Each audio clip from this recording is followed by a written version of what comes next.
Bom, eu gostaria de agradecer a todos pela oportunidade de estar aqui hoje.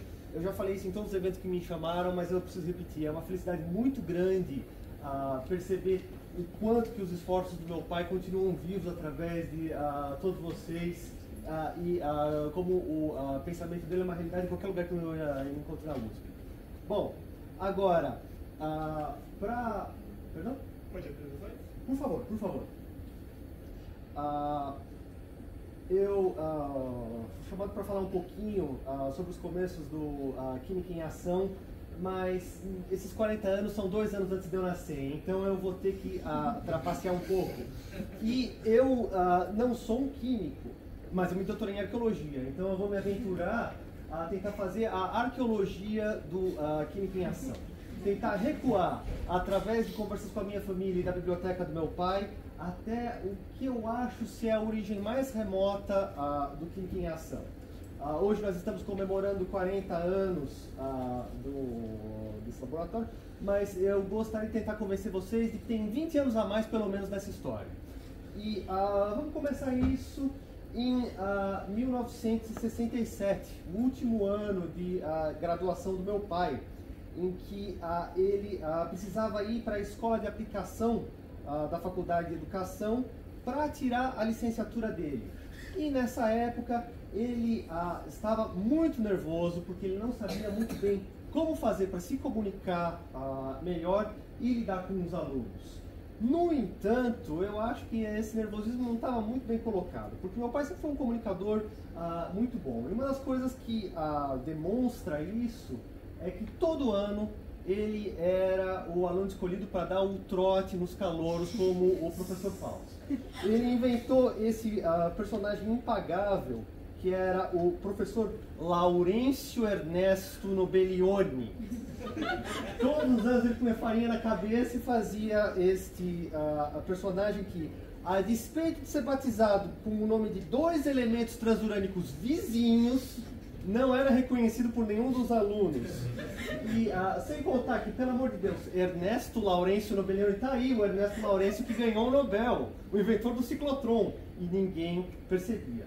E os modos do professor Nobelione eram uma mistura entre o Poindexter do Gato Félix, né, e o professor Tibúrcio. E reza a lenda, eu não sei se isso é verdade, mas eu adoro essa história, então eu vou tentar fingir que ela é. Que algum aluno da ECA viu meu pai fazendo Nobelione, e essa é a origem do jeitão do professor Tibúrcio. Eu devo dizer que a semelhança existe. Lembra. No entanto, se a gente parar para pensar em como a USP era em 1960, com os vários professores estrangeiros que pertenceram aos primeiros quadros da fundação dos departamentos da universidade, o professor Nobelione, mesmo esquisitão desse jeito, encaixa bastante bem com a personalidade deles. Eram personagens extremamente influentes, mas com algumas peculiaridades assim, bastante interessantes. Por exemplo, o professor Krumholz, a gente conhece ele como um eminente docente dessa casa, um pioneiro da indústria química no país, o diretor da divisão de engenharia química do Instituto de Energia Atômica de 62 a 64, mas a minha mãe conta algumas histórias a respeito dele que são assim perfeitamente nobelionísticas. O professor Krumholz tinha do lado de fora da sala dele um suportezinho de madeira para colocar os cachimbos. Ele fumava o dia inteiro e os alunos sabiam que se ele estivesse no escritório, ele estaria fumando. Portanto, o suporte de madeira estaria vazio. Mas quando ele saía para dar uma volta no campus, ele deixava o cachimbo. Então, se eles quisessem aborrecer ele por causa de notas, ou trabalhos, ou fazer todas as coisas que o aluno sempre faz, eles olhavam primeiro no cachimbo. E isso gerou um problema para o professor Krumholz, porque ele queria tirar um cochilo de tarde e os alunos sempre apareciam. Mas, assim, um indivíduo extremamente moral, ele não trucou e mexeu no cachimbo dele. Pelo contrário, ele desenvolveu a capacidade fenomenal de dormir mesmo no meio de barulhos muito altos. E ele ligava a TV numa novela absolutamente odiosa chamada A Moça que Veio de Longe e dormia no meio dela, os alunos não se atreviam a entrar.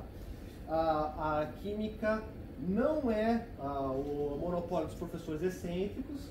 A minha mãe também me conta do professor Quintino Mingoia, da farmácia, que no entanto era químico, então você não precisa dar aula na química para ser estranho, mas todo químico é estranho. E infelizmente eu não pude achar uma foto dele, mas o professor Quintino Mingoia mantinha a teoria de que se o assunto é verdadeiramente complicado, nenhum aluno sobrevive mais do que 40 minutos, então ele cronometra a aula. Mas, sendo um aristocrata italiano, o método que ele utilizava para cronometrar a aula era, no começo ele fazia um umzinho com o lenço dele em cima da mesa, pousava o relógio de bolso, assim, perfeitamente em pé, e dava aula para a sala com um vero sotaque italiano, ao mesmo tempo, pro auditório, pro relógio, pro auditório, pro relógio. Mas, mesmo entre esses vários professores mitológicos, talvez aquele que mais fascinou meu pai, e ele não chegou a ter aula diretamente com ele, é o professor Heimbold. E eu diria que a origem mais remota do Química e Ação atravessa a personagem. Eu não preciso apresentar eles para você, todos nós passamos pela foto dele subindo aqui no auditório, é simplesmente o fundador dessa casa. E qualquer explicação a mais ser superlativa, pelo amor de Deus, ele tem o Bunsen na trajetória, na genealogia acadêmica dele, isso é fora do comum.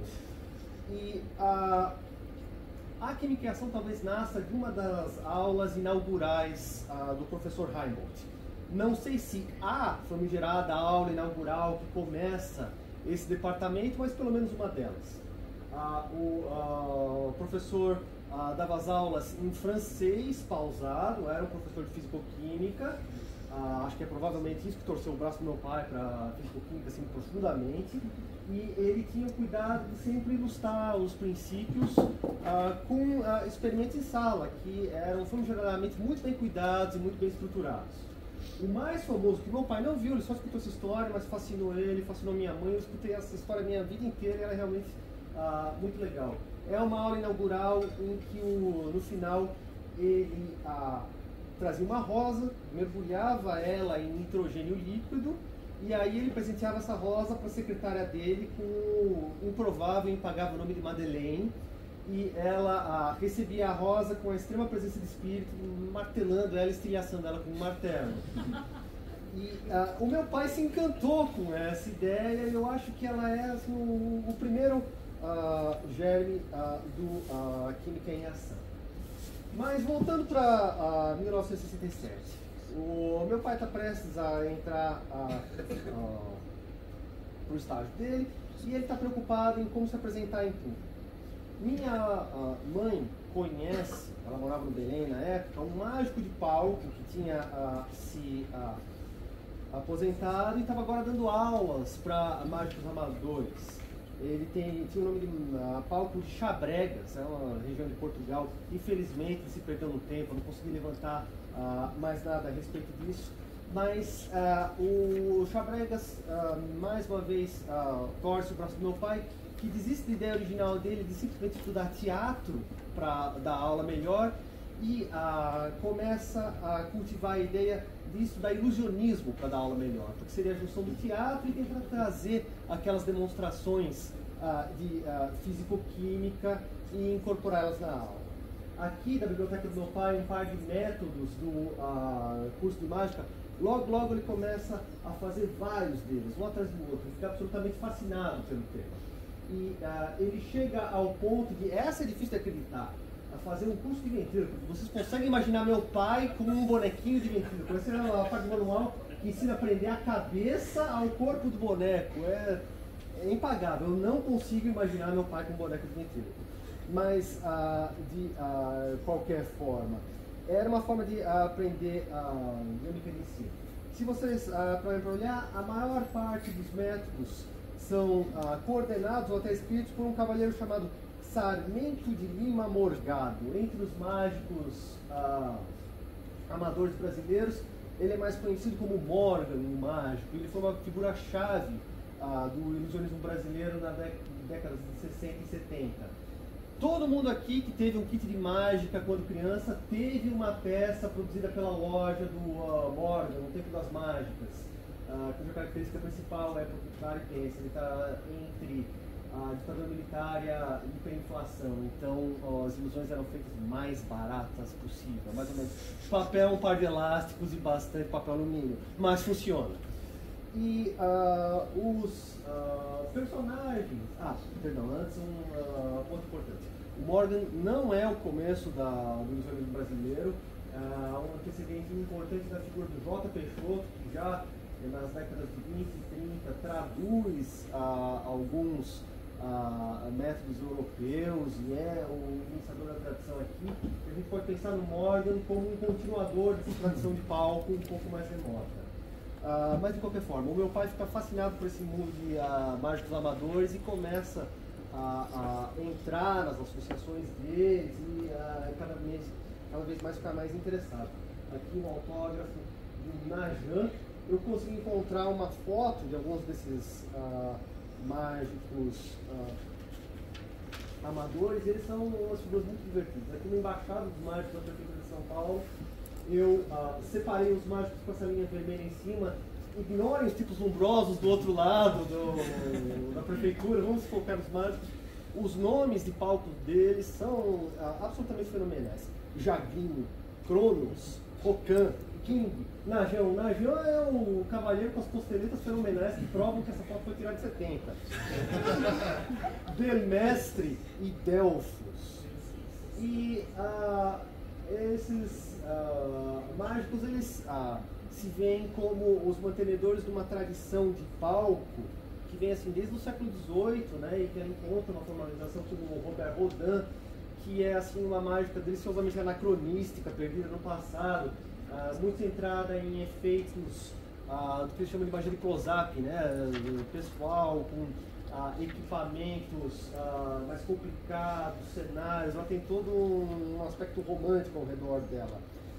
E uma coisa que é muito interessante, que vai trazer de novo a fisicoquímica para o ideal do meu pai, é que várias dessas ilusões se baseiam em princípios físicos e algumas delas em princípios químicos.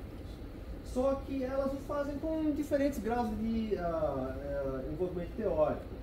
Por exemplo, em um polo, a gente tem algumas ilusões brutalmente simples, com princípios bem diminutos, mas que dependem de uma capacidade de teatro assim, fenomenal. Aqui eu estou trazendo um programa da coleção do meu pai, em que do lado a gente pode ver que o patrocinador, que a frente do programa está muito maior do que o programa em si, eu nunca tinha visto isso antes. Do outro lado, alguns mágicos que ganharam o prêmio Robert Rodin. Eu gostaria que vocês prestassem atenção nesse cavaleiro aqui no canto inferior direito. É o Omar Pasha, o rei da magia negra. E por que ele é o rei da magia negra? Em primeiro lugar, porque ele é uma dinastia de mágicos franceses. Já há bom tempo o título passa de pai para filho. E o grande número dele era baseado em perspectiva forçada, jogo de luzes e um palco que era construído de forma bastante funda e coberto de veludo preto para fazer uns efeitos de contraste negativo profundo. Aqui ele está fazendo uma odalisca desaparecer através do complexo método de um bambolê com um pedaço de veludo amarrado nele. Mas o que vende é o teatro, e eu acho que esse é um ponto fundamental para o Química em Ação. A atitude do Química em Ação já está em Gênese aí, né? Agora mostrando o polo oposto disso. Agora seria um videozinho que eu vou trazer. Perdão, serviços técnicos, alguém pode me ajudar? O videozinho não vai rodar. Alguém pode pescar ele? É o Cardini. Ele está no outro polo da tradição de precipitação. É um soberbo manipulador de precipitação. E a gente vai assistir ele agora fazendo a bola de bilhar dançarina. Só um pouquinho mais do contexto. O Cardini, ele consegue empalmar uma bola de bilhar para o lado errado da mão. Quando você sabe como o truque é feito, ele fica mais bonito. Porque esse sujeito conseguiu essa habilidade fenomenal de precipitação, reza a lenda, nas trincheiras da Primeira Guerra. O coitado foi soldado, ele estava com medo dos bombardeios e treinava sem parar para tentar se acalmar. E como o chão estava congelado, ele estava numa trincheira, ele fazia isso de luvas, e ele acabou desenvolvendo essa habilidade fascinante. A gente vai assistir primeiro essa sequência dele fazendo a bola de bilhar dançarina, e imediatamente ele vai seguir com uma ilusão química que eu acho que vai ser bastante familiar para vocês. Por favor.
Eu acho que todas as encarnações do Química em Ação já brincaram com Flash Paper em alguma vez, né? O bom e velho papel tratado com ácido sulfúrico e ácido nítrico para fazer nitrocelulose. Então, no primeiro contato com uma chama, ele rompe em labaredas, produzindo bastante luz. Podemos voltar para a apresentação. Aliás, reza a lenda, o Flash Paper era utilizado por ordem do Al Capone nos livros caixa, porque quando a polícia chegava, acabou, sumiu. É um truque clássico da década de 20. Bom, e então meu pai vai ficando cada vez mais interessado nessas ilusões e como tentar usar elas para ensinar fisicoquímica, mas ele se depara com um problema. A grande maioria dos métodos, e é interessante encontrar que já tem um livro de mágica química, de ilusões químicas brasileiras, do Cauê Filho, é de 1962. A maioria deles está mais interessada em fazer os efeitos serem inexplicáveis, efeitos de palco, no sentido clássico do Roberto Rodin, que estruturar uma aula em volta. Mas ele queria justamente fazer mais ou menos como um Cardini, um milagre que fica mais bonito quando você sabe como ele é feito. E ele está procurando alguma coisa nesse sentido. Esse livro, ao lado do Arthur Gold, o 100 Truques de Mágica, é um livro que vai influenciar bastante meu pai, que traz alguns passos nessa direção e vocês vão reconhecer um pouquinho do Química em Ação dentro dele, com certeza. Infelizmente, não é um livro de truques químicos, são experiências puramente físicas, mas elas são acompanhadas com algumas ilustrações francesas absolutamente lindas. E alguns favoritos do Química em Ação já vão fazer a sua presença aí. Ao contrário dos métodos de ilusionismo clássicos, esses aqui não são voltados para o palco. Eles são, é um livro do século XIX, voltados para o cavalheiro iluminista que deseja aprender a ciência física e fazer esses estudos na própria casa.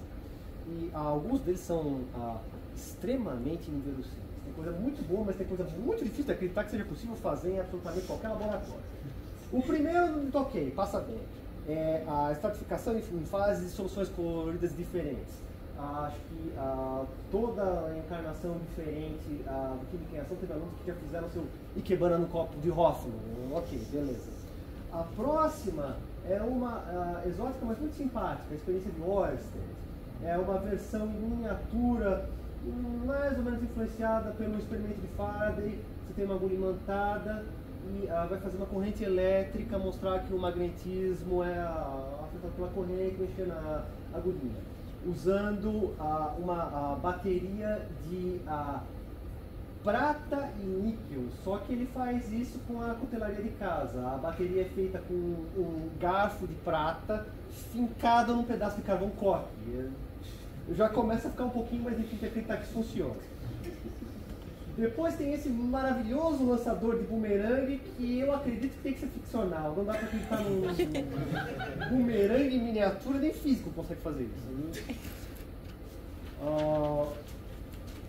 Em seguida, outra experiência interessante. O peixe movido a óleo. Esse é um clássico e esse é muito bonito. Né? Uma gotinha de azeite, não vai se misturar com a água, vai descer pela canaleta e impulsionar o peixinho para frente. Né? Essa é uma delícia. Bom, e aí meu pai vai ficando cada vez mais envolvido com essa ideia de tentar trazer a fisicoquímica e o ilusionismo juntos, e incorporar isso na aula para atrair o interesse do aluno. E eu encontrei esse artefato bastante interessante. A descrição de um truque, o efeito é razoavelmente simples, mas a ambição não está em onde o meu pai vai usar isso, demonstra o quanto que ele é um ilusionista sério. É um método para lançar pirulitos e confetes de dentro de 2 tubos de carga em uma caixa, ou seja, festinha de criança. Para o mágico encarar a festinha de criança, isso é treinar a sério, é brutal. E ele está fazendo isso em 74, será? Aqui tem a bibliografia de que ele tirou esse método dos cadernos da Associação Mágica de 74, e virando no avesso, tem uma página de código em Fortran. Podia ser pior, podia ser Cobol 60. Agora, lembre-se disso, sempre anotem seu código, porque 60 anos depois alguém vai olhar para ele e tentar entender para que isso servia. Vamos chegar no Cobol e Fortran. Isso são linguagens de computador para cartão perfurado, meu amigo. Já viu um Elliott 120? Tem o tamanho dessa sala. E você precisa, o que se fazia na época era levar o seu programa de computador para o departamento de matemática, onde o funcionário bateria isso nos cartões perfurados, que é provavelmente o que o meu pai está fazendo, enquanto ele está esperando os cartões saírem. Ele pegou uma das páginas que já foi escrita e está escrevendo a mágica. E isso aqui é o método de checksum para um programa em cartão perfurado. Você coloca eles todos em ordem, pega o hidrocolor e faz uma tarja em diagonal. Se algum estiver fora de ordem, a tinta vai mostrar que não está em posição. Em tese, quase nunca funciona. Agora, o mais interessante é o que esse programa faz. Dentre a complicação dele, ele começa uma rotina imensa para calcular uma matriz para resolver equações diferenciais parciais. Onde é que ele está usando isso? Para líquido cristal, para fazer a analogia com os filmes de sabão. Ou seja, é a tese dele. A tese dele que ele vai defender em 74. Ele está às vésperas de defender a tese, esperando os últimos resultados do programa para incluir, e ele tem a presença de espírito que está preocupado em treinar mágica numa festinha de criança. Só meu pai para fazer isso. Bom, aí um outro método mais para frente que o meu pai vai encontrar a bibliografia cada vez mais técnica, mas sempre se deparar com o problema de que eles explicam a ilusão, dão um padrão de palco, mas não ligam isso numa aula. É o caso, por exemplo, do Magia Química do Ford, que tem um índice absolutamente delicioso. Esses são os capítulos de experimentos químicos mágicos que o autor sugere como sendo o repertório básico do mágico químico. Formação de espumas, emissão de gases, experimentos com pressão do ar, experimentos com fervuras e vaporização, combustões, explosões, cristalizações e precipitações, congelamentos, formação de gel, efeitos com gravidades específicas, polimerização, reações consecutivas e retardadas. Mas não explica como colocar isso numa aula. O que talvez vai ser a primeira ideia de como gerar uma didática ao redor disso e colocar a mágica dentro da sala de aula é esse livro de divulgação científica russo que ganhou o prêmio de divulgação em 70 do S.V. Nevsky, Contos sobre Metais.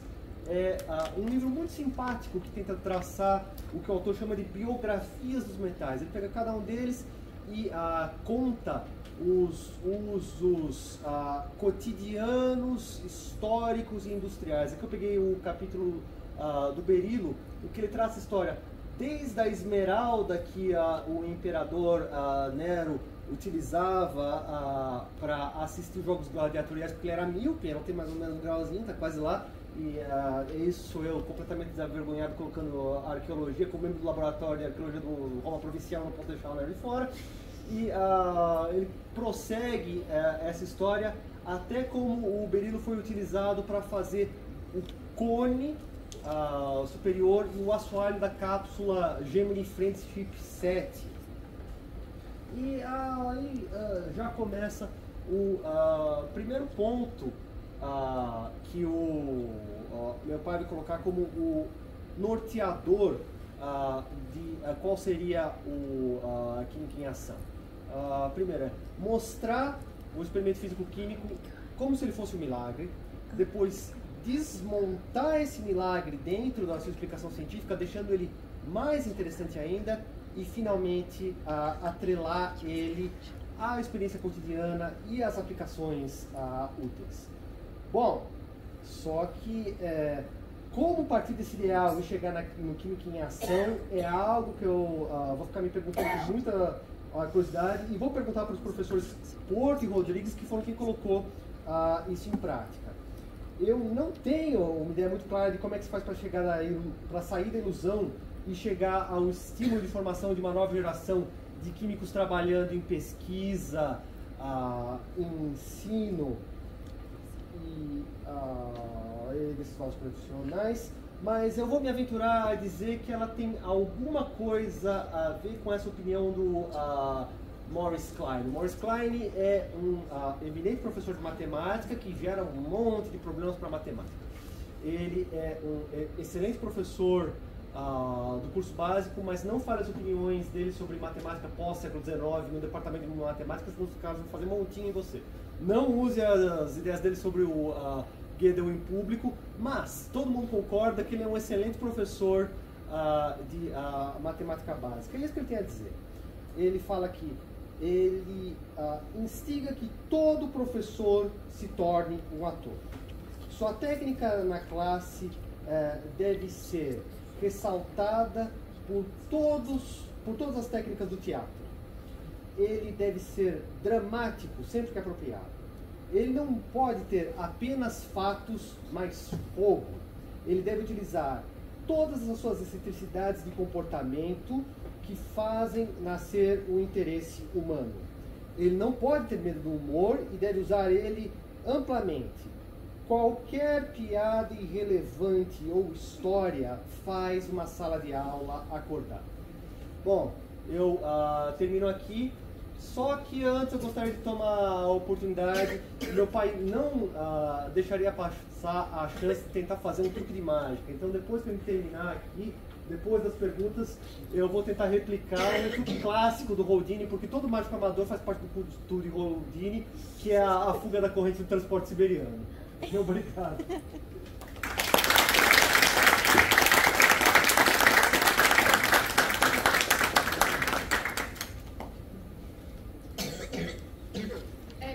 Muito obrigada pela apresentação. Pra gente é incrível conhecer um pouco mais sobre essa pré-história do grupo Química em Ação. Bem, agora a gente convida o professor Lucas Rodrigues, que ele fez parte do grupo Química em Ação enquanto estudante e atualmente é nosso coordenador.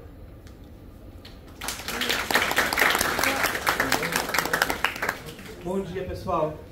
Eu achei que não, maravilha. Pessoal, primeiro me apresentar, eu sou Lucas Rodrigues, ou Hidro para a época. Não precisa não. Mas a questão eu ingressei em 2003 no estudo de Química. Então, antes de eu falar do Química em Ação enquanto presente, eu queria falar do Química em Ação enquanto importância na minha história. E eu acho que não só na minha história, acho que na história de muita gente aqui, se a gente estava junto. Eu já aviso que eu sou ruim para falar de coisas assim, porque eu vou chorar em algum momento. Não tem problema, eu seguro ou não. Mas a questão é, hoje eu sou professora do Instituto de Química, mas em 2003, quem me vê hoje pode não acreditar, mas eu sou uma pessoa muito tímida. Real. Eu estava até com o pessoal que entrou comigo, a Luísa, a Thalita, Bichete. Eu sou uma pessoa muito tímida, real. Eu era muito mais tímido ainda e eu era muito quieto. Falava baixo não, nem tanto. Mas eu sempre gostei de me envolver em atividades do Instituto de Química. E tinha a Semana da Química em 2003, Semana Química da Guerra, onde pela primeira vez tinha uma palestra do professor Paulo Porto, que era professor da PUC ainda, não é isso? Professor, estava na PUC ainda, pouco antes de ser contratado aqui de quê. E foi organizada uma apresentação do Química em Ação para a Semana da Química, porque o Química em Ação meio que não existia ou existia em um intervalo, estava no hiato, vamos dizer assim. Estava no hiato entre 2001 e 2002. Então, em 2003, o pessoal resgatou os documentos da peça, que era tipo o show do Ratinho, que passava, que é meio que o IQTV, meio que misturado com tudo. E me chamaram e eu era o Ratinho. Na verdade, que era o enxofrinho, né? Então nós ensaiamos quase que o ano inteiro para retomar o Química em Ação. Tinha o Erlen e o Bayer, né? Os seguranças. E nós apresentamos então em 2003. E daí para frente o grupo deu uma respirada, né? Deu uma voltada. Em 2004 teve a Semana da Química das Sensações, onde foi criada a peça Química das Sensações, que é o carro-chefe do Química em Ação desde então, né, que é a peça mais apresentada, que é uma peça que é facilmente apresentada em quantidades pequenas ou grandes de pessoas, é facilmente levada para as escolas, é facilmente apresentada aqui, ou em qualquer emergência a gente consegue apresentar o Química das Sensações. Mas a questão é que o Química em Ação, ele impactou profundamente. Eu gosto muito da extensão universitária, eu gosto muito da difusão. Então, foi algo importante. Então, falando do Química em Ação nesse período, em primeiro lugar, queria agradecer aos coordenadores daquela época. Era a professora Maria Regina, né, que nós não conseguimos, né, trazer, infelizmente. E depois o professor Guilherme Marçom, né, que assumiu o grupo por muitos anos, quando o grupo passou a ter um aspecto mais institucional nessa última geração. Então, depois que ele desapareceu naquele finalzinho dos anos 90, comecinho dos anos 2000, o Química em Ação era uma ação 100% independente do Instituto de Química. Então, se os alunos se reunissem, tinha, se os alunos não se reunissem, não tinha. Com o professor Guilherme Marçom, ele conseguiu oficializar a relação entre o IQ, a Pró-Reitoria de Cultura e Extensão e o Química em Ação, no início das bolsas Aprender com Cultura e Extensão. O nosso presidente da CSEX está aqui, o professor Carlos Otta, que hoje, a quem eu agradeço muito hoje por todo o apoio que dá ao Química em Ação. Mas então o Química em Ação, nesse final dos anos 2010, ele teve esse apoio maior da Precel e da CSEX do Instituto de Química. E aí acontece uma coisa interessante, que o grupo cresce quase que exponencialmente. Então, de ter 5 gatos pingados, 6, a gente passa a chegar hoje a ter quase 40 membros do grupo. E esse crescimento, então, ele é um resultado de algumas coisas que eu queria pontuar hoje aqui. Então, eu queria pontuar algumas coisas do Química em Ação em termos de importância para o Instituto de Química. Hoje a gente fala muito de uma questão que é inclusão e pertencimento. Hoje foi criada, na última gestão da reitoria, uma pró-reitoria de inclusão e pertencimento da USP.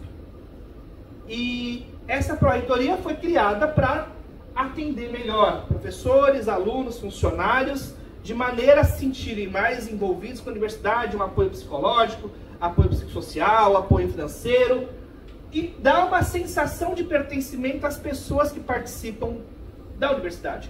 Elas se sentirem membros da universidade realmente. Só que o Química em Ação já faz isso há muito tempo. Né? A gente nota aqui pela presença de vocês hoje que o Química em Ação teve um impacto e traz uma sensação, um sentimento de pertencimento a um grupo. E eu acho que esse é o primeiro ponto do Química em Ação e um dos principais pontos, que ele agrupa pessoas com uma paixão, porque não dá para você ser do Química em Ação sem você ter minimamente uma paixão de química e uma paixão de falar para os outros que você gosta de química, né, de ver o brilho no olho quando você faz uma explosãozinha, ou zona, ou quando o diretor bate porque deu fumaça na sala, mas quem nunca? Mas é um prazer das pessoas estarem juntas para falar de química para os outros, de mostrar que você gosta de uma coisa e você querer falar para eles. E de você olhar a sociedade como um todo, que hoje não tem, ou agora talvez se tome, mas no nosso novo ensino médio foi tirado química do conteúdo obrigatório do segundo e terceiro ano. E agora está retomando a carga horária. Então a gente está falando de uma sociedade que perdeu o acesso à ciência, né, o acesso mínimo à ciência. Então, quando você junta um grupo de pessoas que gostam disso, você cria a sensação de pertencimento. Você cria uma sensação de grupo, você diminui diversos problemas dentro da universidade. Você permite que as pessoas se sintam parte de uma coisa útil.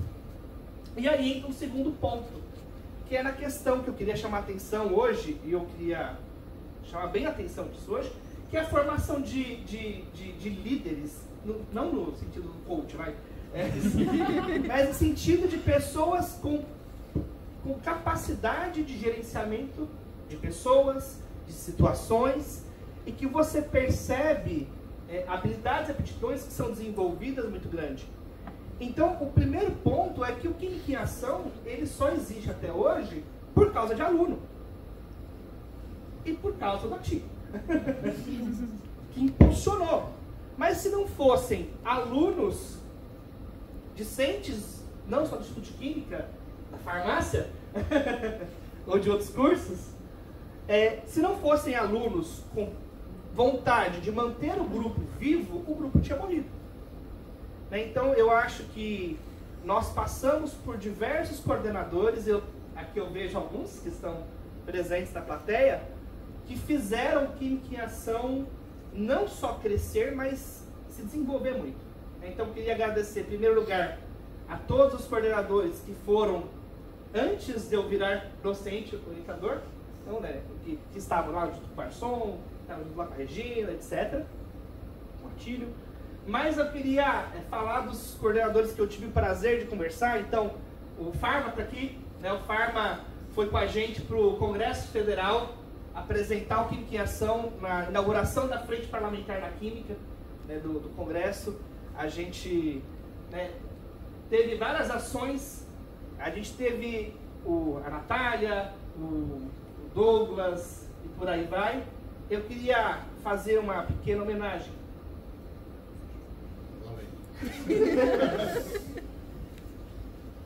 ao Eric, o Eric Deck, nosso coordenador em 2019-20, que brilhou no Instituto e nos deixou em 21, né,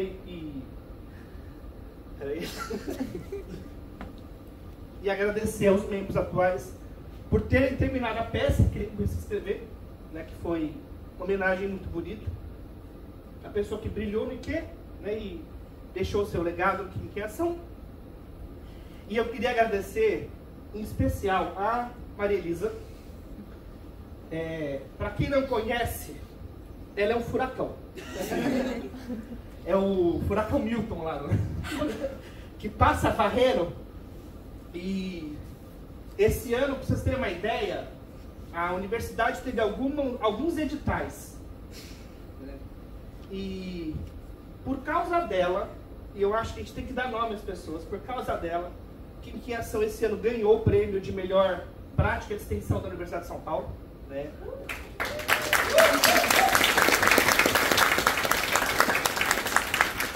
E ganhou o edital de sustentabilidade, né, que vocês vão falar mais pra frente do Sustenta. Mas porque ela fica o tempo todo atrás de fazer o grupo crescer. O tempo todo atrás de buscar novas ações, de buscar novas possibilidades, de buscar transporte, de escrever o Química em Ação no Congresso Científico Internacional. Então esse ano vai a Portugal, Química em Ação, né, vai apresentar num congresso de teatro científico mundial. Né, foi atrás do dinheiro, foi atrás da inscrição. A USP está auxiliando, a Universidade de São Paulo, Instituto de Química. Então, se não fossem essas ações do Química em Ação, ele morria. Então, eu queria agradecer, terminar agradecendo a presença de todos. Né? A gente nota que realmente o Química em Ação ele tem um papel transformador. Hoje, você estava apresentando agora esse último slide, eu estava brincando que eu faço piada ruim na sala de aula, né? Muita. Mas o Química em Ação me auxiliou muito a ser o docente que eu sou hoje, né? A lidar com a pesquisa também de maneira diferente, de mostrar para o público, né? Então, eu só queria agradecer a todos vocês, aos professores que estão desde o início também aqui, aos alunos, funcionários do IQ, agradecer a CSEX na presença do Carlos, que desde que entrou na CSEX é um apoio fundamental para o Química em Ação, como vários outros presidentes da CSEX foram, mas no nome do Carlos eu agradeço a todos eles. Obrigado, gente.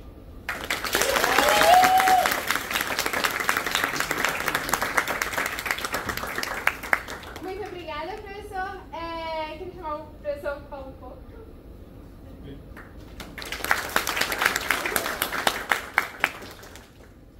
Bom dia, pessoal. Muito contente de estar aqui. Eu gostaria de falar algumas palavras para vocês, mas, bom, assim, minha formação inicial, evidentemente, foi aqui, né, eu sou um químico, mas minha formação como pesquisador foi também na história da ciência, né? Então eu gosto da história, e aí tem uma preocupação com a cronologia, né? Então eu acho que seria importante, antes de eu falar, que falasse alguém que estava na primeira apresentação, que vai completar 40 anos daqui a poucos dias, né? Foi dia 23, foi no 23 de setembro, se não me engano, a primeira apresentação. E está presente aqui o Sérgio Fernando Roque, né?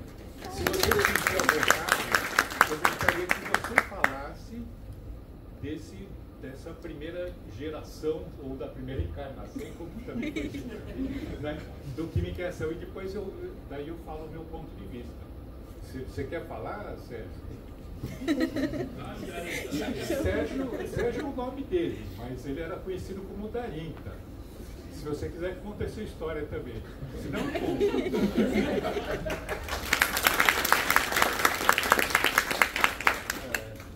Darinta, porque foi o primeiro ano de faculdade, na primeira semana de aula teve um jogo de futebol, usei a camisa do Palmeiras, que é meu time, ninguém sabia meu nome ainda.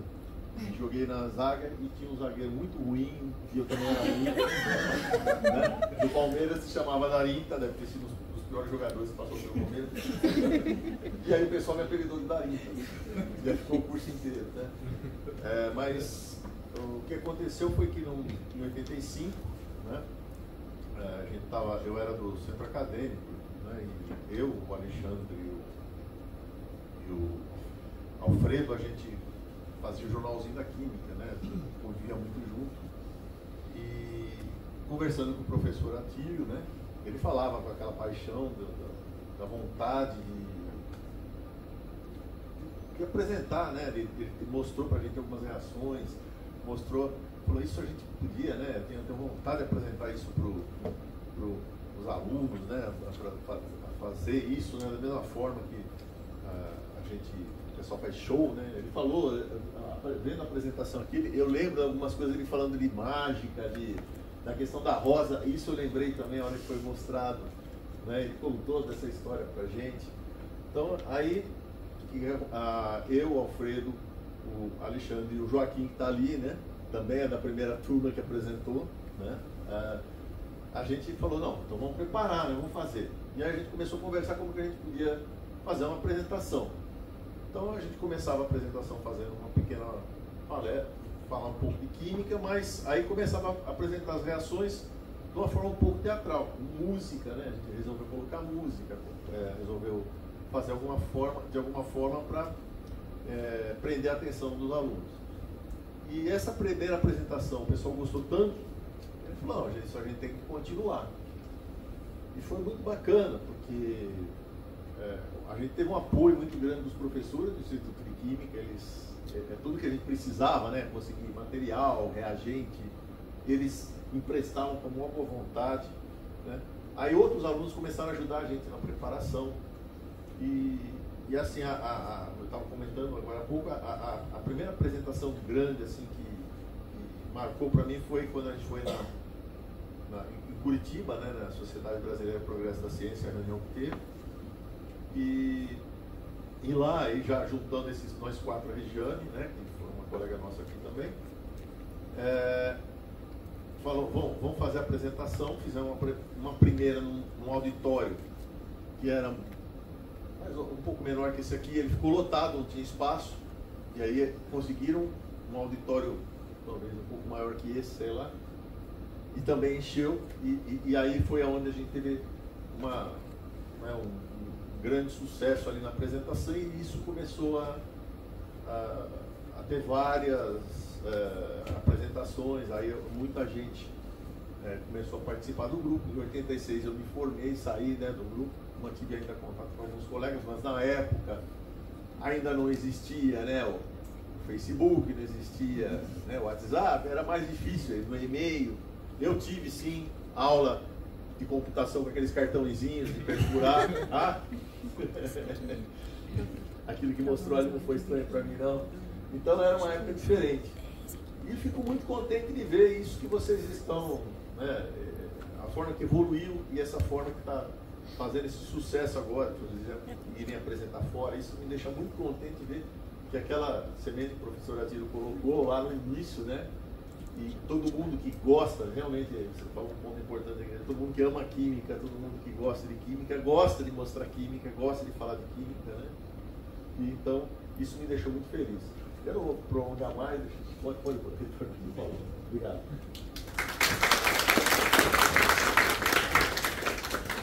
Obrigado, Sérgio. Eu acho importante isso, né, de a gente lembrar como foi essa primeira apresentação. Além do Sérgio, tinha mais duas pessoas, vamos dizer, tinha mais uma pessoa no palco, que era o Alexandre Brolo, que hoje é professor na Universidade de Vitória, no Canadá, e tinha o Alfredo Matheus. O Alfredo Matheus era muito tímido, ele não queria aparecer no palco, ele ficava na plateia como o aluno que fazia perguntas, né? Então, tinha uma interação com quem estava no palco, mas ele não queria ir no palco, né? Essa foi a primeira apresentação. Eu lembro de uma outra apresentação que eles fizeram, foi na Biblioteca Mário de Andrade, e que saiu no jornal, na Folha de São Paulo, né? Até tenho o recorte, não sei se colocaram na exposição lá. Isso foi em 1985 ainda. Eu comecei a fazer parte do grupo no ano seguinte, 1986. Minha primeira participação, ou colaboração, vamos dizer assim, foi nessa apresentação em Curitiba, né? A reunião da Sociedade Brasileira de Química, a reunião anual, era então junto com a reunião da SBPC, né? Aquele ano foi em Curitiba, né? Foi essa apresentação que o Sérgio se referiu, e eu comecei colaborando na iluminação, né? Porque tinha quem controlava o som, né? Porque toda a trilha sonora era gravada em fita cassete, né? Então era preciso ir trocando a fita cassete para entrar a trilha sonora respectiva, né, de cada demonstração, né? E algumas demonstrações exigia que apagasse a luz, acendesse a luz, então tinha alguém para controlar a iluminação também. E nessa minha primeira participação foi nessa função, né? Eu queria falar um pouco da ideia original que o professor Atílio passou para a gente na ocasião, né? Porque o grupo Química em Ação não era um grupo de teatro, como se denomina hoje, né? O Atílio falava para a gente, o apelido era o show da química, né? O show da química, porque ele dizia que as estrelas não éramos nós, as estrelas eram a química, eram as reações, eram as demonstrações que a gente ia fazer, né? Então a gente não tinha coragem de dizer que aquilo que a gente fazia era teatro, até porque ninguém tinha formação nenhuma em teatro, não tinha nenhum colaborador, né, por exemplo, da ECA, que viesse orientar a gente. Não, a gente fazia tudo por nossa conta mesmo, né? Então a gente não e seguindo essa ideia, bom, as estrelas são as demonstrações, né? Então era o show da química, né? Tanto que acho que na apostila, né, que a gente reuniu os experimentos e tal, isso acho que é de 1988 ou 89, o Química em Ação está descrito como uma aula espetáculo ou alguma coisa assim. Havia algumas diferenças, né, em relação a ao primeiro show que foi feito. Aliás, a Semana da Química, né, aquela foi a segunda Semana da Química, em 1985. Também estava surgindo naquela ocasião, né? A primeira Semana da Química foi em 1982, foi organizada pela Associação de Ex-Alunos, né? Mas ela foi interrompida. Foi a primeira em 83 e 84 não houve. E ela foi retomada em 1985. Né? E um dos eventos, né, que foram colocados na Semana da Química foi o Química em Ação. Eu acho que um outro marco importante daquela época, para aquele primeiro grupo, né, que se reuniu naquela ocasião, foi a partir de 1987, com a criação da Estação Ciência. A Estação Ciência foi um museu de ciências criado pelo CNPq. E era um projeto muito bom. Foi instalado em antigos galpões ferroviários perto da estação da Lapa, a estação de trem da Lapa, e é por isso que tinha esse nome, Estação Ciência, eram antigos galpões da ferrovia. Mas foi criado um projeto museológico muito sério, com especialistas em museologia e especialmente da questão do museu científico, né? Eu gostaria de citar o nome aqui da professora Valdiza Russo Camargo Guarnieri, que era uma especialista em museologia e que participou da elaboração do projeto museológico e que ofereceu um treinamento museológico para todos os monitores, né, que eram alunos de graduação da Universidade de São Paulo, que iriam trabalhar na Estação Ciência. Aquilo foi uma experiência extraordinária. O Química em Ação entrou na Estação Ciência, né, enfim, o responsável pela parte de Química, né, então havia um auditório na Estação Ciência e ali a gente apresentava o show. E eram 4 apresentações semanais, eram 2 noites, se não me engano, terça e quarta-feira à noite, e no fim de semana também tinha uma apresentação à tarde, sábado e domingo. E ali eu não sei nem quantas apresentações a gente fez lá, né? Mais de 200, não sei. Como eu disse, a Estação Ciência era do CNPq, né? A inauguração foi em 1987, foi um evento. Teve a participação do ministro da Ciência e Tecnologia na época, né? E naquela ocasião, na inauguração, ele também apresentou uma versão resumida do show na presença do ministro. Né?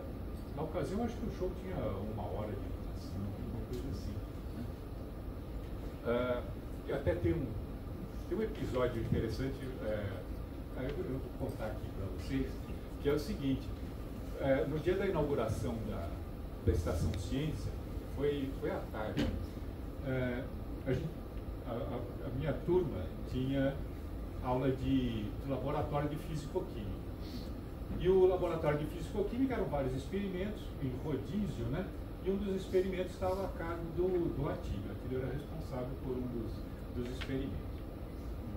E naquela ocasião, naquele dia, a gente ia fazer o experimento e boa parte de nós estava no experimento do Atílio. O experimento valia nota, né? Então, a gente falou para ele: pô, Atílio, a gente vai ter que ir lá, nós não vamos poder fazer o experimento. E o Atílio falou: não tem problema não, vocês vão lá, apresentam um show, depois eu invento uma nota para vocês. Beleza. Foi lá, fez o show, no final do semestre a gente foi ver qual a nota que o Atílio inventou para nós. Nota 0, né? A gente fez. Mas enfim, tudo bem, a gente foi aprovado assim. Então eu acho que a Estação Ciência foi um grande momento ali, foi enquanto a Estação Ciência funcionou nesse esquema, né? A gente tinha lá um camarim, tinha um lugar para armazenar os reagentes, né? Era um espaço fixo, né? Próprio para isso, que garantiu então a continuidade do Química em Ação por um bom tempo. Aqui no Instituto era mais difícil, porque não tinha um laboratório, então ele estava sempre dependendo da boa vontade, e a gente ficava no laboratório didático da físico-química ou da bioquímica, e sempre dava algum estresse com os técnicos, ou mesmo com os professores responsáveis, mas a gente ia levando. O Sérgio falou, tinha muitos professores que colaboravam com a gente, prestando reagentes e tal, né? E é muito bom, né, como o Lucas falou, que tenha se institucionalizado e tenha agora um apoio, que era uma novidade, né? Então, muita gente não sabia direito o que era, o que esses alunos estão fazendo, né? Mas é muito bom, né, a gente, 40 anos depois, continua e as pessoas têm uma outra compreensão do que seja, né, o Química em Ação. Bom, eu não vou aborrecer vocês com muitas histórias, mas eu queria dizer algumas palavras também sobre o Atílio, né, que a gente teve o privilégio de conhecer pessoalmente, né, e realmente ele era uma personalidade extraordinária. Ele era responsável, por exemplo, pela recepção dos calouros, né, quer dizer, no primeiro dia aqui a gente tinha uma palestra, né, e a minha turma teve essa palestra com o Atílio, e realmente era um exemplo de divulgação, né, de criar o entusiasmo pela química, né? Era a melhor recepção que a gente podia ter, era ouvir o Atílio falar sobre química, sobre o que era o curso de química e qual era o futuro, né, que nos esperava como químicos. Eu lembro que ele nos saudou como os químicos do século XXI. Né? Bom, aqui estamos, né? Mas enfim, então o Atílio, assim, um outro aspecto importante é que ele, assim, a apresentação do Química em Ação, né, era sempre a cargo dos estudantes. Né? Quer dizer, ele nunca apareceu, não era ele que ia apresentar ou que ia falar alguma coisa, né? Ele sempre deixou a cargo dos alunos. Isso foi muito importante, né, para a gente desenvolver a autonomia. Eu acho que isso é uma característica importante e eu vejo como isso permanece, né, como o grupo atual, né, as gerações seguintes, né, são os alunos que fazem tudo, que criam as peças, que ensaiam, que desenvolvem as demonstrações, né. Aliás, sobre as demonstrações, também gostaria de fazer uma menção aqui, né? Assim, no tempo que eu passei, né, tinha colegas que tinham uma capacidade muito grande, né, de criar as demonstrações, em pensar como aquilo ia ser apresentado, né, em desenvolver. Eu sempre fui um péssimo experimentador, né, tenho que reconhecer, né, não é à toa que eu não fiz a pós-graduação em Química e fui fazer em História da Ciência, né. Eu era muito ruim de laboratório. Mas tinha colegas que eram ótimos, né? Então, o Alfredo Mateus era um desses, né? Hoje ele é professor na Universidade Federal de Minas Gerais, no colégio técnico de lá, e ele continua, ele tem vários livros aí com demonstrações e tudo, ele já colaborou com o Manual do Mundo, ele tem um trabalho extraordinário de divulgação e especialmente essa questão das demonstrações. E outro colega que era muito bom de desenvolver as demonstrações está aqui, é o Marcos Altuori, né? Tem que reconhecer, né, que a criatividade e tal, e o trabalho no laboratório. Né? E a publicação no Journal daquele instrumento que desenvolvi com o Bruno e com o Alfredo, e aquela também que foi aceita aquela coletiva, aquela que foi todo mundo, lembra? Do carrinho? Sim. Foram duas publicações no Journal. Duas publicações no Journal of Chemical Education. Uma delas é uma variação da reação relógio de iodo, não é isso? Que o Marcos, o Alfredo, com o Atílio desenvolveram, né, publicado. E outro é uma das apresentações que eram feitas, não é uma demonstração, né, mas uma maneira de falar da importância das aplicações da química, também foi publicado no Journal of Chemical Education. Né? Enfim, então ainda sobre o Atílio, né? Então essa questão de dar autonomia para os alunos, né? Como isso foi importante para a nossa formação. Né? Bom, também tinha os problemas entre a gente, né? Um problema sério é o problema da vaidade, né? Então eu coloco isso aqui como uma advertência, né? Se policiem em relação a isso, né? É muito negativo, né? Depois que o tempo passa, né, a gente vai pensando, fez muita bobagem na vida, né? Mas então, se a gente pode falar alguma coisa para os jovens, né? Olhem com mais carinho para o seu colega, para o seu amigo, não desenvolvam rivalidades, né?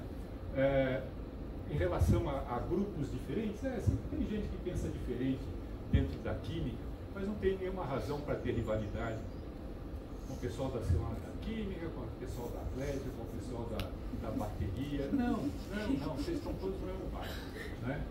São diferentes, têm outras preocupações, é verdade, mas vejam que nós somos todos químicos, tal, e estamos na universidade, né? Deixa cada um fazer o que gosta mais, né? Vamos respeitar, vamos entender, né? Isso é importante. Em relação tem duas coisas que eu queria falar em relação ao que o Marcos Vanim falou, né? Uma delas é quanto aos químicos serem estranhos, né? Eu não achei absolutamente nada estranho nas coisas que você falou, né? Inclusive eu acho que os outros é que são estranhos, né? São bem normais. Mas enfim, a segunda coisa é em relação a Madeleine.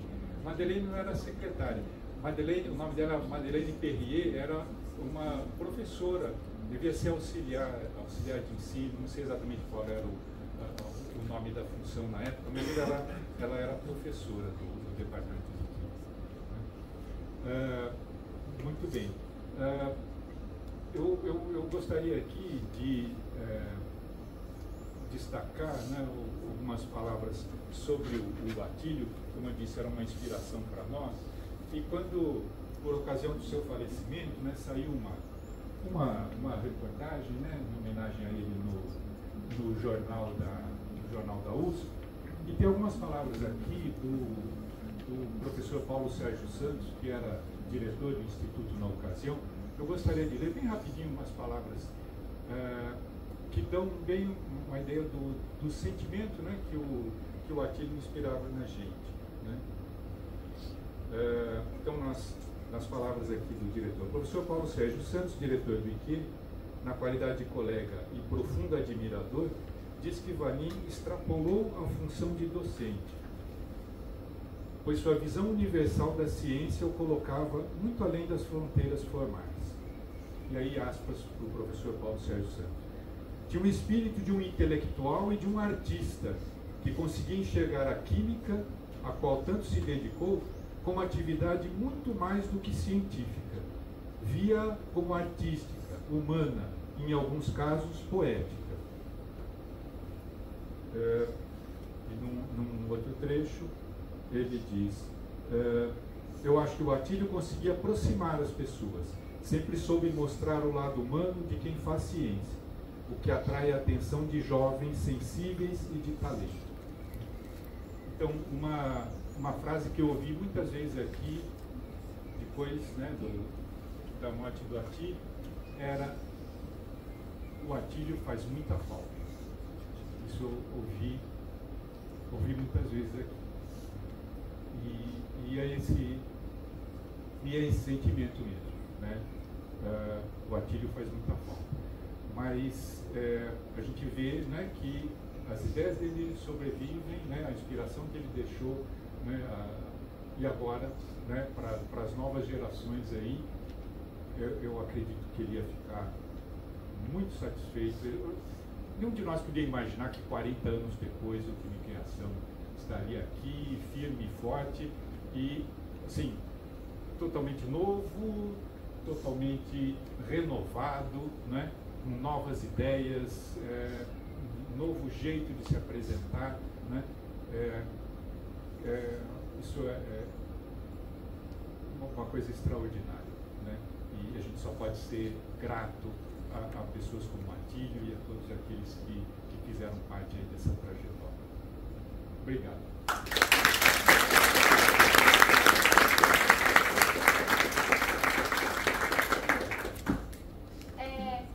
Agora a gente queria convidar o Marcos, o Sérgio, se quiser vir também, para a gente abrir para o Paulo Porto e o professor Lucas, para a gente abrir para perguntas e comentários.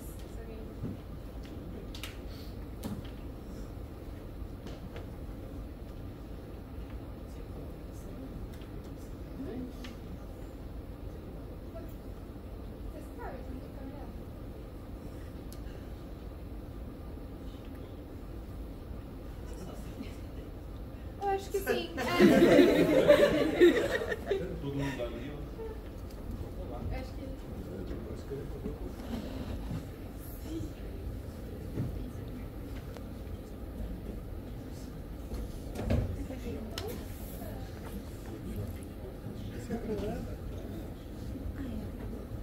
Então, se alguém quiser fazer alguma pergunta, eu acho que eu preciso levar o microfone.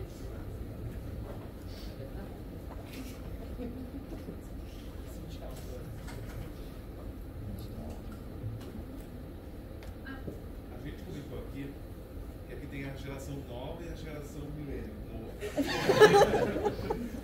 E daí o Paulo comentou que ele não queria contar muitas histórias. Só que a gente ficou aqui, a gente quer ouvir mais histórias. Uma história de cada membro, se possível, por favor. Ou, no caso do Marcos, uma história que tenha marcado o pai dele em memória que não foi citada ainda. E aí a gente já estreia quebrando o gelo. Paulo, fala do Eureka, programa Eureka. Então, o programa Eureka era um programa na TV Cultura, né? Era de divulgação da ciência, né? E numa certa ocasião entrou em contato, né, claro, sempre por meio do Atílio, que era uma espécie de relações públicas do Instituto, né, quando a imprensa procurava o Instituto, né, e aí em algumas ocasiões, né, o Química em Ação foi se apresentar. Eu não lembro exatamente, eu acho que o Brolo aqui, principalmente para. Todo mundo, Paulo. Todo mundo, eu realmente não lembro em particular. Eu lembro de uma ocasião que a gente. Joaquim? Foi uma comitiva lá fazer umas papagaiadas. Eu lembro de uma vez. Muitas vezes. Eu lembro de uma vez que a gente gravou um comercial para a Estação Ciência. Realmente foi uma experiência muito curiosa, né? De trabalhar com publicitário, que queria que a gente fizesse uns textos sem pé nem cabeça, e falou, não, gente. Lembra do especial de Natal? Não lembro. Eu vou ler.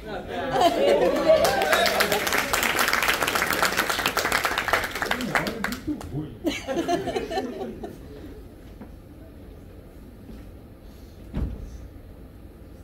Não, eu não lembro exatamente quantas vezes a gente foi no Eureka, mas bastante, tá? Você não lembra, Paulo? Foi por um tempo, gravava naquele auditório lá perto da estação Tiradentes, né? Todo mundo tá ouvindo, né? Sim. Então tá bom. Bom, o especial de Natal foi assim, tem a ver com o que Marcos, né? Com o que o Marcos falou sobre nitrocelulose, né? Ou algodão pólvora.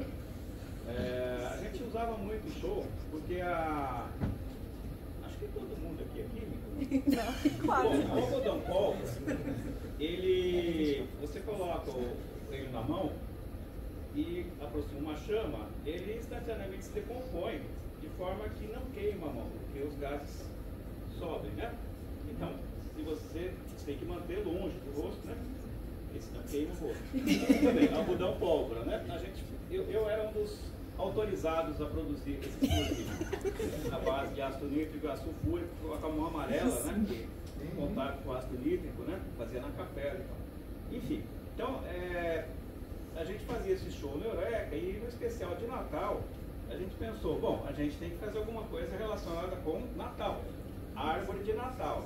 Árvore de Natal de algodão pólvora. Assim. Não, era desse tamanho. A gente ficou uma semana ou duas fabricando algodão pólvora, né? E a ideia, né? Mas, olha, isso é federal. Durante o decorrer do Química em Ação, eu não lembro de nenhum acidente grave. Você lembra? Não. Pessoal mais novo, vocês fazem algodão pólvora? Não. A gente furou minha roupa. Por favor, ensine a Mais gente. perigoso que Daí eu fiz. Tem um fogo frio. Vocês fazem o estalinho?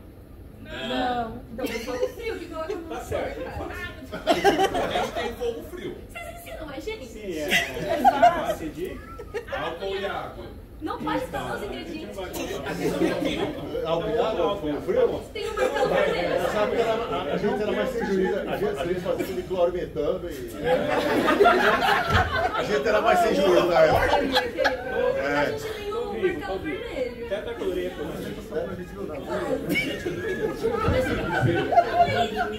Em nossa defesa, que os padrões de segurança na década de 1980 eram bem diferentes dos atuais. Tá?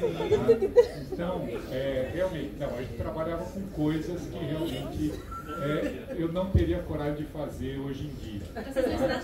Então, reagentes tóxicos para fazer Sobrevivemos, né? A mão no fogo, vulcão de dicromato, tinha uma outra que produzir acetileno com cabelo de cálcio, né? Num frasquinho com água e queimar aquilo lá. O risco de explodir aquele negócio é grande. Eu acho que chegou a explodir uma vez, mas não no público. Acho que foi Porque tinha que esperar um tempo para expulsar o ar, senão forma uma mistura explosiva dentro do frasco e aí voa vidro para todo lado. Né? Eu acho que explodiu uma vez em ensaio, mas felizmente em público nunca aconteceu. Então o acidente realmente aconteceu. Não, o da árvore de Natal. Acaba a história da Televisionado, né? Pelo visto o Paulo não viu.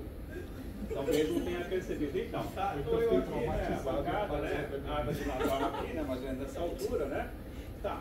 Aí, chegou a hora, tá, né?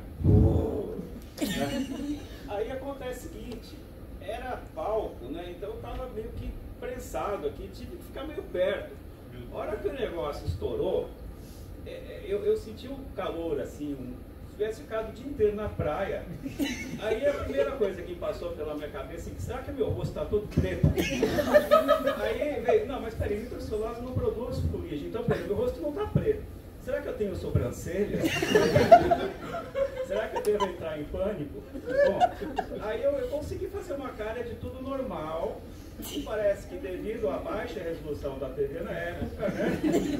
E talvez a explosão deve ter ocultado a minha cara de terror, né? Estou morrendo. E aí tudo bem, fiquei com cara de paisagem, depois fiquei com o rosto vermelho. Esse achei o acidente que eu lembro, né? Que eu fui vítima, mas assim, não devemos fazer uma arma tão grande como isso. Mas o pulso sai do negócio. Tá bom. Ouça uma voz desse. Vou passar aqui. Não, entendeu? Pode ir.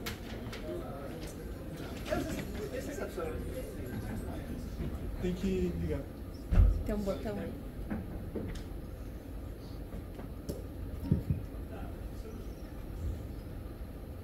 Eu não me recordo de grandes acidentes também, não.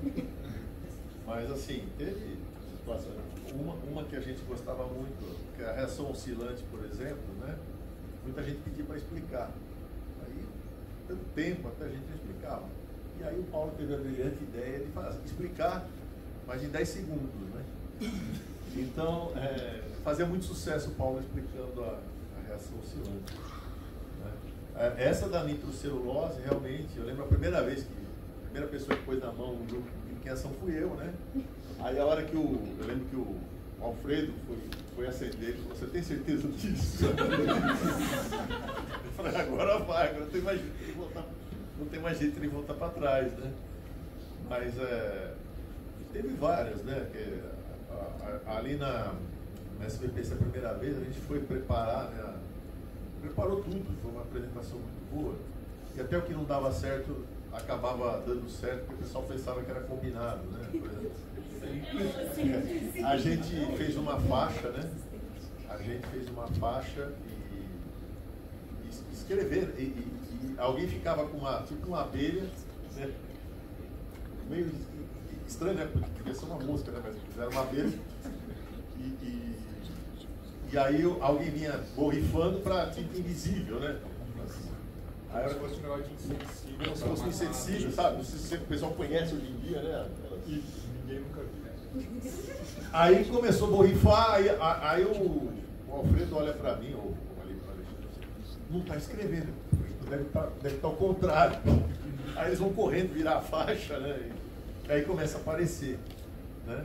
Mas ainda assim, eu estava comentando com o grupo, a que o pessoal mais gostava era de relógio de ouro com a Guilherme Tell, né? Que a gente fazia de acordo com a música. E eu lembro que nessa apresentação, o Alexandre ele ficou mais de uma hora, que ele chamava de afinar a reação, né? Até perguntaram, mas como é que ele fazia? Com cronômetro, né? Ficou cronometrando com cada espaço, cada ponto da música, né? Para a gente saber quanto que exatamente ia virar cada uma, para poder reger, na hora que ele ia reger a reação e terminar junto com a última, né? Então isso acho que foi uma das que fez mais sucesso na época. Mas tinha muita coisa que acontecia, às vezes você ia fazer a apresentação e realmente o pessoal, até quem ia, tipo essa do relógio de ouro, você falava, pessoal, espera a hora que eu falar para colocar, aí o cara já ia colocando, né? Aí você perdia tudo que estava ali, né? Então tinha essas coisas durante a show, mas todas as vezes eram muito bem aceitas, né?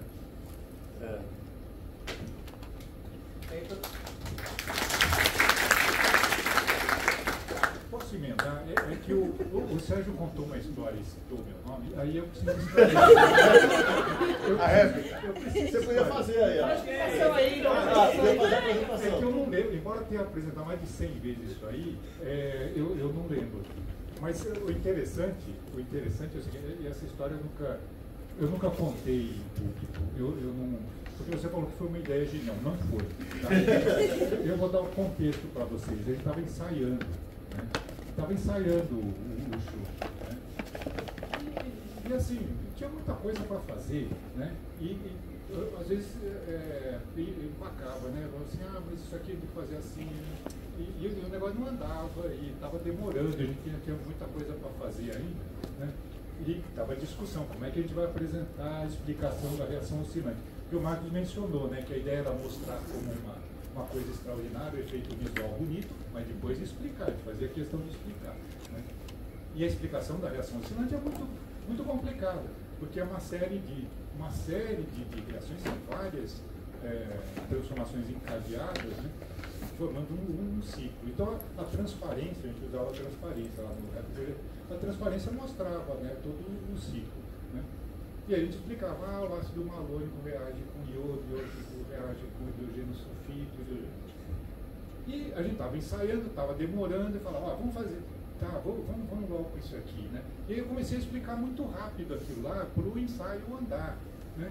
E o pessoal achou muito engraçado, eu falei muito rápido. Nossa, não, é assim mesmo, que engraçado. Eu não tinha a menor intenção de que fosse engraçado aquilo, eu só queria que o ensaio andasse, né? Mas aí gostaram e aí a gente passou a fazer assim. Então não foi, é um absoluto acaso, né? Sem nenhuma intenção. Professor, você ainda se recorda como era a explicação? Se você me mostrar a transparência... Alguém arranja essa transparência. Eu sei que é ácido malônico.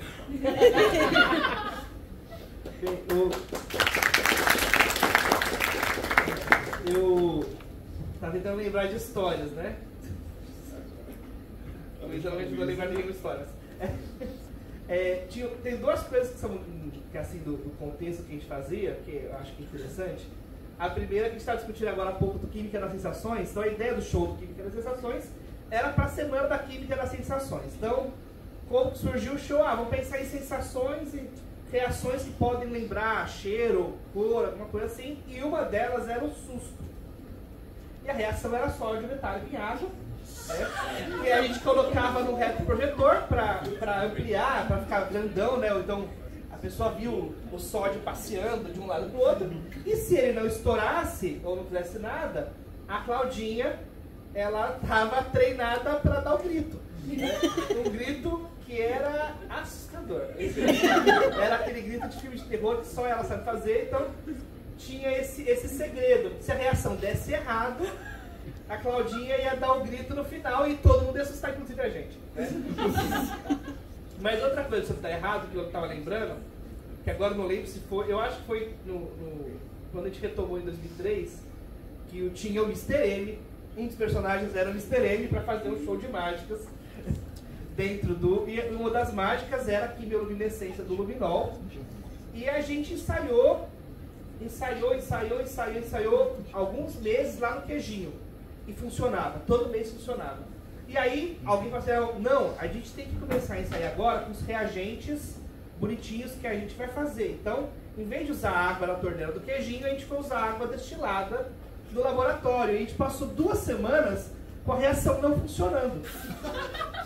Até a gente descobrir que o que fazia funcionar era o ferro da água do Queijinho. Porque ele era tão velho... E a gente só descobriu isso porque a gente levava um galão de água destilada pro Queijinho, fazia a reação e não dava certo, fazia a reação. Então tava 5, 6 becks, assim, tudo errado. E aí alguém foi descartar na pia do Queijinho. O descarte de reagente era na pia do Queijinho, né? E aí a hora que alguém foi descartar, gritou para todo mundo no banheiro, que o banheiro tava emitindo. E a água do Queijinho fez funcionar. Então a gente tinha o nosso estoque de água do Queijinho para fazer a reação, né? A água do Queijinho fazer a reação, e para o sódio não funcionar, não podia ser água do Queijinho, era o contrário. Porque precipitava hidróxido de cálcio, de ferro, de tudo do Queijinho. Então a gente usava a água do Queijinho, a gente soprava nela antes para neutralizar, para economizar reagente. Você lembra disso? A gente soprava, a gente colocava filofaleína na do queijinho, ficava rosa, a gente soprava até ficar incolor para usar na reação. Então, eram os nossos tricks do queijinho para reação química.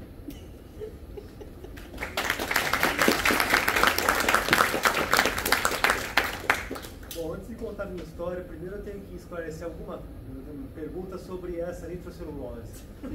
Essa bolinha de algodão tinha como espoleta a tampinha de caneta Bic? Eu pergunto isso porque eu ainda tenho um livro de onde saiu alguns desses métodos, é o Magic Japan 1982, só metade dele está traduzido, o resto é ilegível. Que vocês tenham conseguido fazer isso. Uma das ilusões é a bolinha de nitrocelulose com uma mecha muito esquisita, que é uma tampinha de caneta Bic torta, com um barbantinho aceso, feito uma mecha de mosquete, e você atira ela pra cima e ela estoura. Se isso funciona, eu vou ficar maravilhado. Não sei essa aí, se funciona. Perfeito, mas eu isso no livro pensava, não acredito. Mas olha, é bem legal, o nitrocelulose dá pra fazer muita invenção. A gente fazia só, né? E a árvore de Natal. Mas, chegando na história, eu fico feliz de escutar essas maravilhosas imprudências, porque meu pai tem um histórico longo de maravilhosas imprudências, especialmente se você levar em conta os 3 irmãos, né, os 3 professores. Tem meu pai aqui da Química, o professor Vitor Vanin da Física, o professor Sérgio Vanin da Biologia. E os 3 irmãos moravam juntos. O que acontece com uma casa, no período da adolescência, desde a década de 50, com 3 futuros professores da USP, nada dá certo. Nada dá certo. Era uma besteira atrás da outra. E meu pai me contava uma história muito boa. O Sérgio já tinha mania de besouro, assim, desde sempre. E ele costumava colecionar besouro. E ele roubava o lençol da mãe, né? Levava no jardim, deixava ele no relento por uma noite, jogava uma solução de água com açúcar no lençol da mãe. E, os besouros iam sugar a solução e ele capturava os besouros. Mas ele quer fazer a coleção, né? Ele quer fazer um naturalista, e prender eles com os alfinetinhos bonitinhos, né? Fazer taxonomia e tudo mais, então tem que matar os besouros. Então ele faz o preparado, a jarrinha para matar o besouro. E como é que você faz isso? Você confia na enzima da saliva do bichinho. Você faz um preparado de gesso com arsênico. Um potinho com gesso misturado com arsênico e o açuquinha lá. Aí você joga o besouro, ele vai lambendo aqui, vai soltando a enzima, quebra, o vapor pega e mata o bicho. Aí essa história seria mais legal se o Vitor estivesse aqui, porque a reação dele contando é ótima. Aí o Vitor volta da aula, não sabe o que está acontecendo e encontra um vidro de maionese com uma substância sólida esbranquiçada no fundo. Aí o Vitor é mais engraçado contando, porque costuma ser um sujeito bastante ascético, bastante quieto, mas quando essa história chega ele não consegue. Aí ele fala, eu me lembrei do Atílio. Nunca põe o nariz. Quando você encontrar uma coisa estranha num frasco em casa, nunca põe a cara em cima. Mas ele decidiu então usar o método quimicamente correto e seguro, porque o meu pai já fazia algumas coisas parecidas com isso, e o Vitor foi lá e ele resolveu balançar para ver se sentia o odor do que é aquilo. Ao que chega o meu pai, também, voltando em alguma outra aula, encontra o irmão dele fazendo sommelier de arsênico. Né? Corre, pega ele por trás e arranca. Ou seja, 3 futuros professores da USP na mesma casa só sabem bobagem. Uma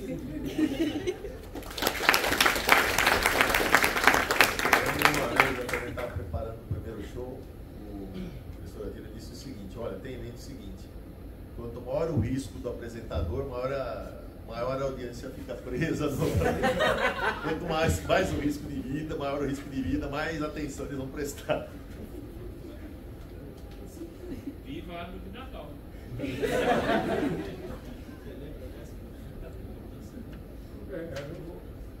Felizmente, né, eu vejo que as novas gerações têm muito mais cuidado com a própria segurança e com a segurança do público também. Tem uma história.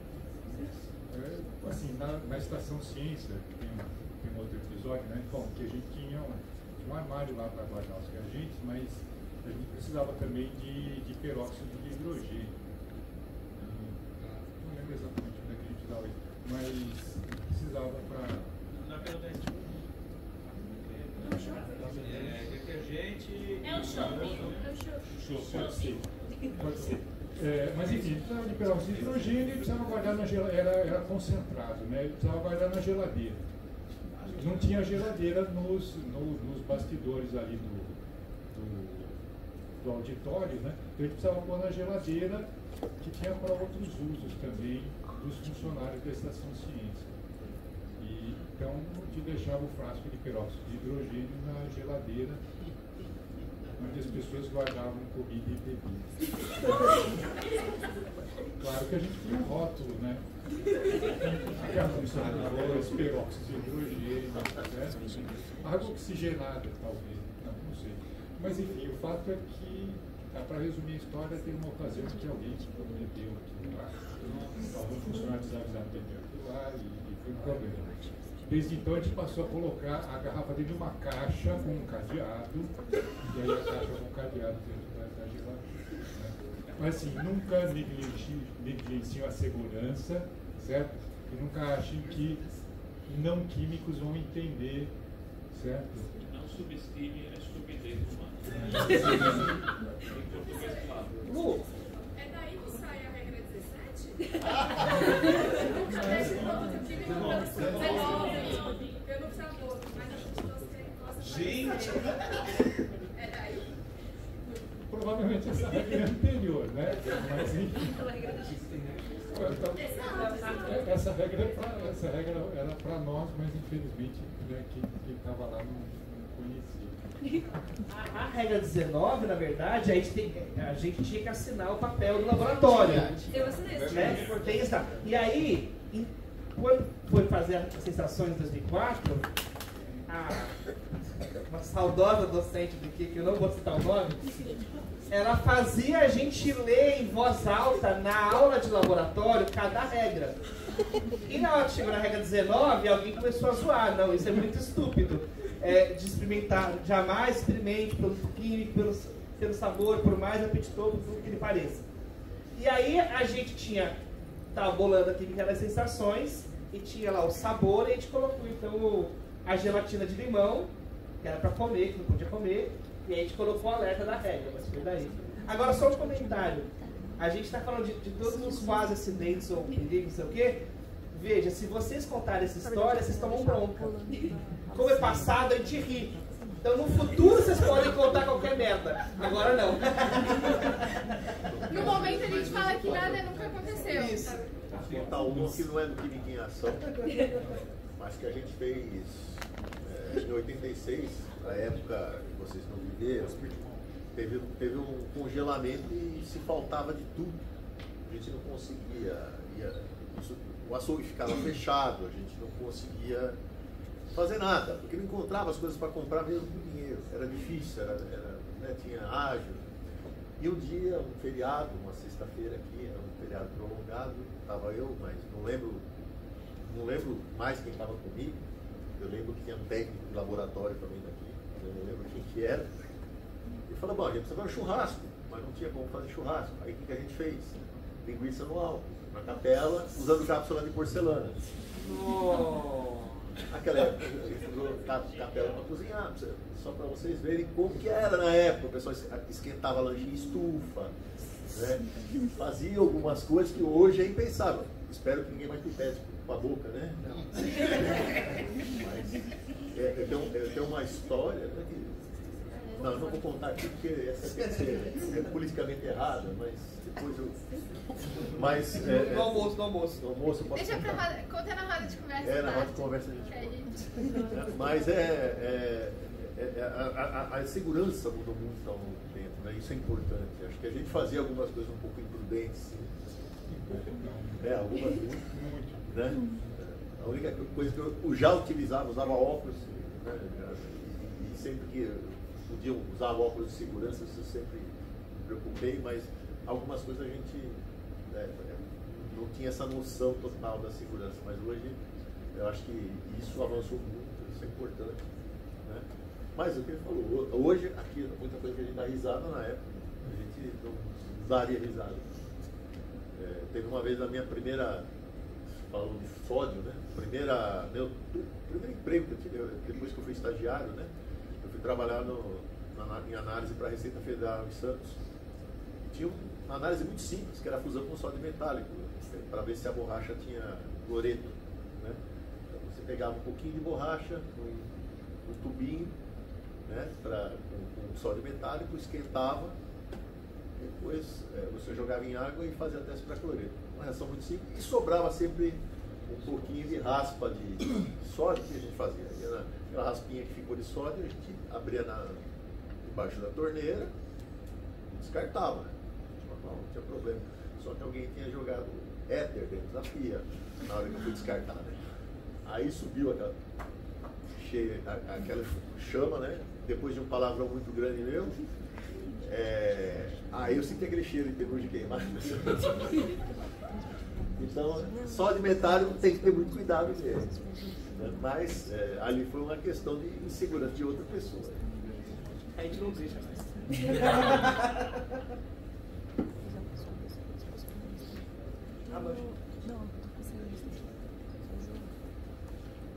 Acho que o Marcos falou que queria mostrar o truque. Vamos lá. Então, e aí depois a gente deixa outras histórias pra roda de conversa, pra passar pro documentário. Eu vou só tirar as cadeiras.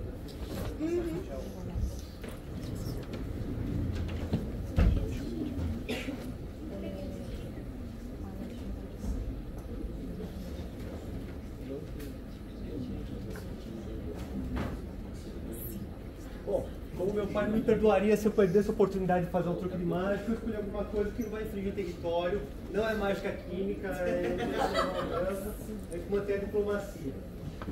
Esse é a reprodução de um truque clássico, diria um transporte siberiano, porque é uma aposta que ele faz na Rússia. A ideia é que ele tem os braços acorrentados, ele é algemado e colocado dentro de uma carruagem, sendo levada para a prisão central de Moscou. Como nós não estamos em Moscou, eu não consegui cavalo com o pessoal veterinário, a gente só tem a corrente. Então vamos apresentar os materiais. O único motivo pelo qual eu estou arrastando meu casaco nesse dia tremendamente quente para fazer o truque. Depois, isso aqui é bastante exótico. A algema de dedo do meu pai, ele me ensinou a usar isso aqui quando eu tinha 12 anos. Eu dei outra do voluntário para treinamento. E a corrente siberiana, que é um nome muito legal, mas em pessoa não é tão impressionante assim. E é claro, a de resistência, um cadeado banal de garagem, que inclusive está meio sujo, mas que prova a idoneidade dele, porque eu peguei enquanto estava saindo da garagem de casa. Então, a primeira coisa que eu preciso é de um voluntário para ser meu assistente.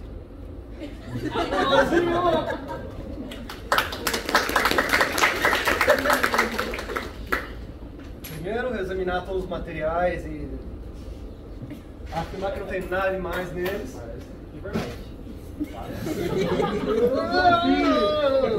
Vou dar uma chance. Tem a forma do cadeado. Sim. Correto. Por último, a algema precisa de um pequeno tutorial, porque em não sendo parte de forças armadas ou milícias, eu acho que você não tem contato com isso. A algema de dedo funciona da seguinte forma. Depois que você prende ela, a chave tem este pedacinho aqui, tem esse encaixe aqui, isso aqui trava ela. Agora, se eu não conseguir escapar, como é que você me tira dela? Tem duas molas separadas para ficar mais difícil de escapar. A de baixo solta a trava, e aí para você abrir a algema você usa o mesmo esquema que o gordo e o magro usam para trancar a porta. Porque você trancou a porta, olha, sim, uma para um lado e a outra para o outro. É o mesmo esquema do gordo e magro. Então, vamos lá, agora eu vou explicar como é que você... vamos lá, tem dois anéis. Esse aqui está bem enrolado. Com muito tempo no meu bolso.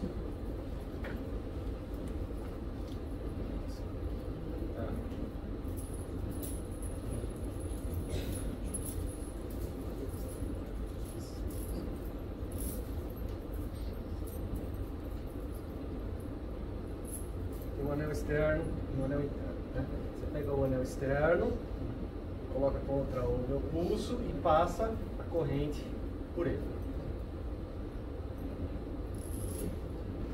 Agora eu coloco aqui, na posição, você passa pelo outro elo. Agora você pega o cadeado e você une as duas correntes onde você quiser por 2 elos. Onde você quiser, onde você achar que for mais inconveniente. Onde você achar que for mais inconveniente, vai em frente. Como você quiser. Você pode ser tão inconveniente quanto você quiser. Agora, as algemas de dedo. Polegares? Isso. Agora você usa a chavinha e trava ela. Cadê a chavinha? Cadê a chavinha? É, embaixo de cima, embaixo. Não, é apertando no quadradinho. Embaixo com a parte de trás da chave.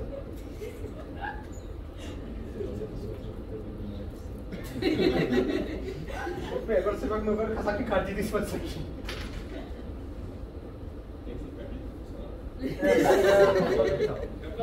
Sine qua non. E agora eu escapo, eu acho. Vamos.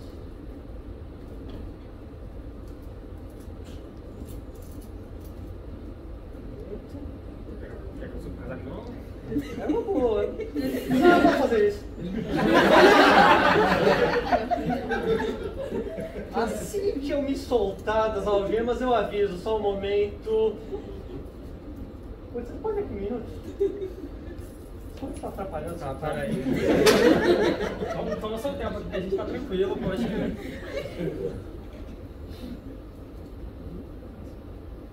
Eu tenho certeza que eu escapei das algemas. Posso? Eu acho que eu fiz mesmo.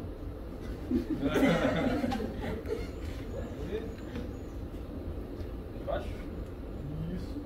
Quer dizer, embaixo. Soltou. Soltou?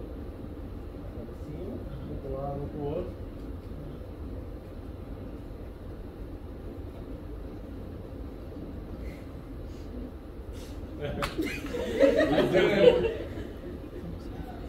Não tá. Uma pro lado, outra, acho que era o outro. Joga o casaco em cima de novo, por favor.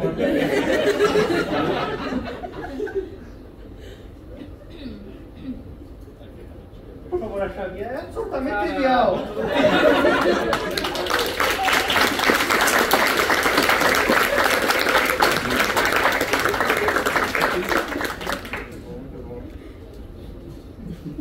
Não dá pra explicar.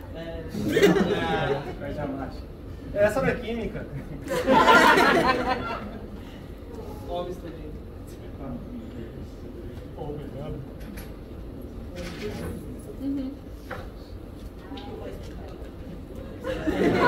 Não é química.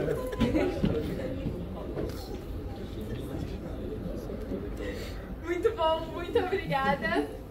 E muito obrigada por todas as histórias contadas. A gente se divertiu muito. E agora...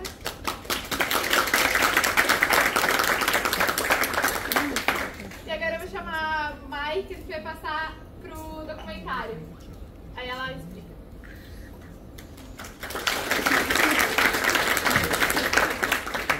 Olá, muito bom dia. Essa ideia nasceu quando eu estava contatando vocês, né, os ex-membros. E eu estava conversando com a minha irmã, ela faz jornalismo, é a Marta. E a gente teve essa ideia, por que a gente não faz um filme contando a história, né, do grupo? Já que a gente vai apresentar tantas coisas, né, no dia do evento. E aí surgiu essa ideia. Bom, eu estava conversando com os ex-membros mesmo, aí eu falei, então, tá bom. A gente já tem bastante conteúdo, filmes, fotos, dá pra fazer algumas entrevistas com o pessoal e juntar tudo isso em algum filme. Como ela faz, né, jornalismo na Casper Livre, lá eles têm todo um suporte assim para edição, produção de vídeo e esse tipo de coisa. E a gente então reuniu os alunos, não só de jornalismo, mas de outros cursos ali da faculdade, a gente separou em alguns setores, né? Edição, produção, desenvolvimento do roteiro e essas coisas. Deu um trabalhinho, mas eu acho que vai valer a pena. Eu quero que esse documentário não sirva só apenas para ser apresentado hoje, né? Para o grupo, mas que ele sirva para as próximas gerações que vierem entrar no grupo e também para a comunidade USP como um todo. A história do QIA é bem especial mesmo. 40 anos não é para qualquer um, não é para qualquer grupo, então eu espero que vocês aproveitem. Muito obrigada.